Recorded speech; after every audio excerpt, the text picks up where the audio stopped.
me if I'm wrong, Mo, but I heard that if you're if you're in a taxi rank in the UAE and there's an Emirati that comes up, you got to let him take that taxi, or you're going to be in if you big disrespect trouble. an Emirati, you're deported. Yeah. There really aren't that many Emiratis that live in the Emirates. There's a tiny fraction. Numbers when I was there was about 5.5%. But the amount of welfare, and this is something that within white countries we refuse to do, is encourage fertility.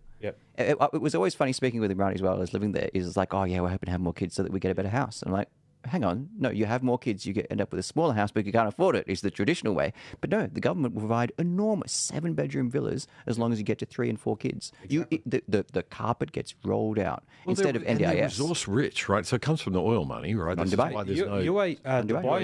Dubai doesn't get money from oil. It's more tourism. Yep. Oh, okay. It's Abu Dhabi's. But it still has zero tax, right? They've got a 5% VAT now, but on income tax, 0%. Yeah. Just a company tax. Because I often think, Australia, 27 million people, got all these resources. Yeah. Why are we paying tax? We're paying so much tax. At all. You got to ask. Make sure you don't accumulate wealth. Starting to sound like a crazy libertarian now, but what's that saying, Chris? You might know it. It's like if it moves, tax it. If it stops moving, subsidize it. There's a great quote on that. I'm sure people. Taxation is theft. Yeah, Taking aside Dubai or Abu Dhabi, Dubai does have small oil reserves, but Sharjah, Fujairah, Ras Al Khaimah, these other tiny emirates, they still have similar policies in this way. Because what could be more important than encouraging your next generation? Of all of this other stuff that you've got to spend money on, even defense up there, they have it right at the top of their list. And that's it. So it's good policy. And they put their own citizenry first. State-owned enterprises. I think if we followed the Emirati economic policy, it'd be called communist. If you see state-owned telcos, state-owned roads, state-owned everything. That's why Skype for so long, living in the Emirates, you couldn't Skype anyone because it's banned. You had to use the state-owned telecoms to do it. We'd call it absolute socialism and have some kind of funny revolt over there. They call it free market capitalism. Yeah, I'm not a fan. Well, I'm not a fan of state-owned industries because they typically are corrupt and non-productive. But on the other hand, the idea that you should value your own citizens, value your own country, I absolutely support. This is one of those things where we typically a lot of times, in some political circles, value the other as opposed to ourselves. It's good in a way because pornography is not shared in the UAE. It's very hard to access.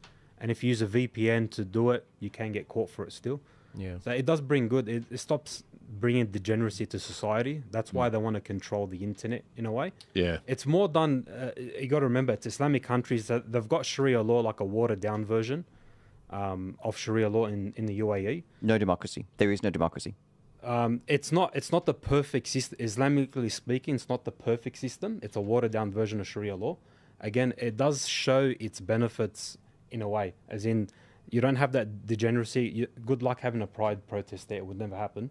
No, we didn't have that degeneracy either. Yeah. We had British law, and we never. It was free. It was free, but we had standards. Yeah. That's exactly how it got undermined. Standards. That's exactly how it got undermined. With those standards, if you look back through any British colonies history, it is exactly those principles. Let's take multiculturalism for it. Wasn't how it was described to your parents in that way. It's what they took it as.